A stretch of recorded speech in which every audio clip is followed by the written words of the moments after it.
dia ada karakteristik dia, ciri dia ada corona ni. Ni yang menyebabkan dia boleh melekat kepada reseptor dalam kita punya saluran pernafasan.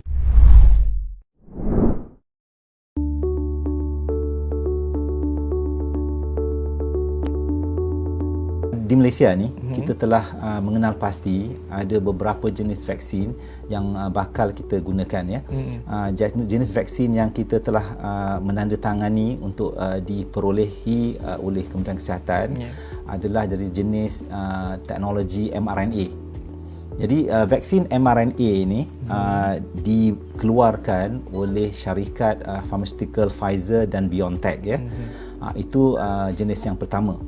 Jenis kedua yang telah kita kenal pasti dan juga telah kita tandatangani untuk kita perolehi dalam masa terdekat adalah daripada jenis viral vector. Vaksin vector virus. Virus. Ya, ada itu dua jenis yang akan kita perolehi dalam masa terdekat. Masa terdekat ni lah. Kita jangka dalam insya-Allah dalam bulan Februari kita akan dapat supply dia, ya.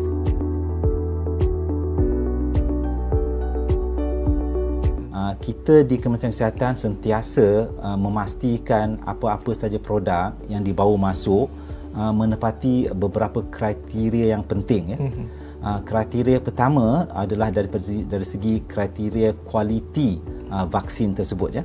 Itu yang utamanya. Bila saya kata kualiti, kita akan memastikan bahawa kualiti pembuatan dan penghilangannya vaksin ini menepati piawaian antarabangsa. Kriteria kedua yang kita perlu pastikan adalah daripada segi keselamatan. Keselamatan produk ataupun vaksin yang akan kita gunakan, ya.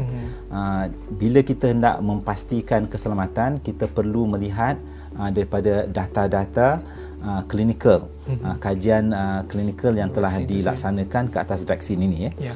Jadi sebelum dilaksanakan kajian klinikal, kita juga melihat kepada data praklinikal. Itu juga merupakan satu kriteria yang kita ambil kira, ya. Semua aspek-aspek penelitian ni adalah untuk memastikan supaya keselamatan vaksin itu terjamin, ya. Jadi kriteria ketiga yang kita ambil kira adalah daripada segi keberkesanan vaksin COVID-19, ya, yang kita akan gunakan di negara kita, ya. Untuk kriteria ketiga ini, kita perlu meneliti data-data dan dapatan daripada kajian klinikal fasa 1 kita panggil, fasa 2 dan juga fasa ketiga. Tapi pada penilaian kita, vaksin yang kita nilai, vaksin Pfizer BioNTech daripada jenis teknologi mRNA ini, ke tahap efikasi ataupun keberkesanannya telah menjangkau 94%. Jadi maknanya tinggilah, lebih kurang 95%, ya. Dan vaksin AstraZeneca ni, vaksin viral vector ni, dia punya keberkesanan keseluruhannya lebih kurang 70%.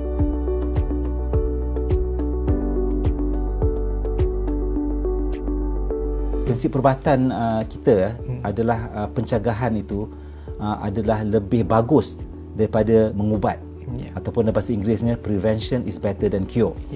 Sebagai contohnya, mungkin rakyat kan, dia bila tidak terkesan kepada COVID-19 ini, dia tak sedar betapa teruk atau berapa seriusnya mereka yang mengidap penyakit ini. Penyakit COVID-19 ini boleh membawa maut, ya. Pada golongan tertentu risiko mautnya begitu tinggi.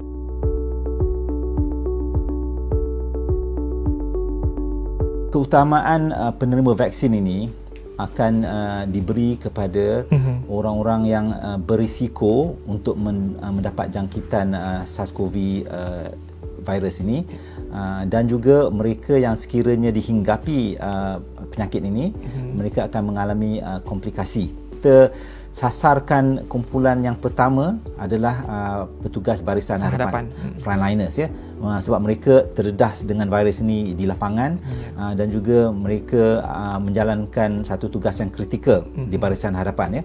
Jadi frontliners ini terdiri daripada petugas kesihatan, daripada Kementerian Kesihatan, daripada universiti, daripada pihak swasta, petugas kesihatan yang terdiri daripada para doktor, para jururawat, pembantu perubatan, inspektor kesihatan dan lain-lain, dan juga petugas barisan hadapan yang bukan kesihatan. Kita jangkakan lebih kurang 500,000 petugas barisan hadapan bakal menerima vaksin COVID-19 ini pada fasa pertama. Jadi fasa kedua kita akan sasarkan kepada mereka yang mempunyai penyakit komorbid. Komorbid itu merupakan mereka yang mempunyai penyakit kronik.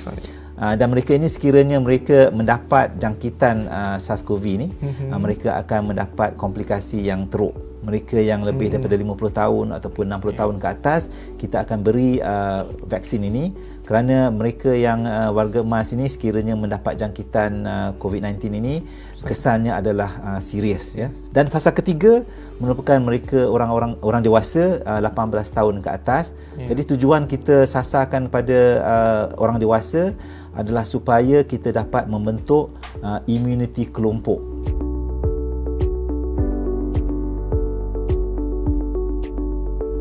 Lepas menerima vaksin, kita masih perlu untuk memakai pelitup muka di tempat-tempat yang sesak ya. Kita masih perlu mengelakkan daripada tempat-tempat yang sempit. Dan bila kita betul berbincang dan bercakap, kita jangan sembang dengan dalam jarak yang dekat.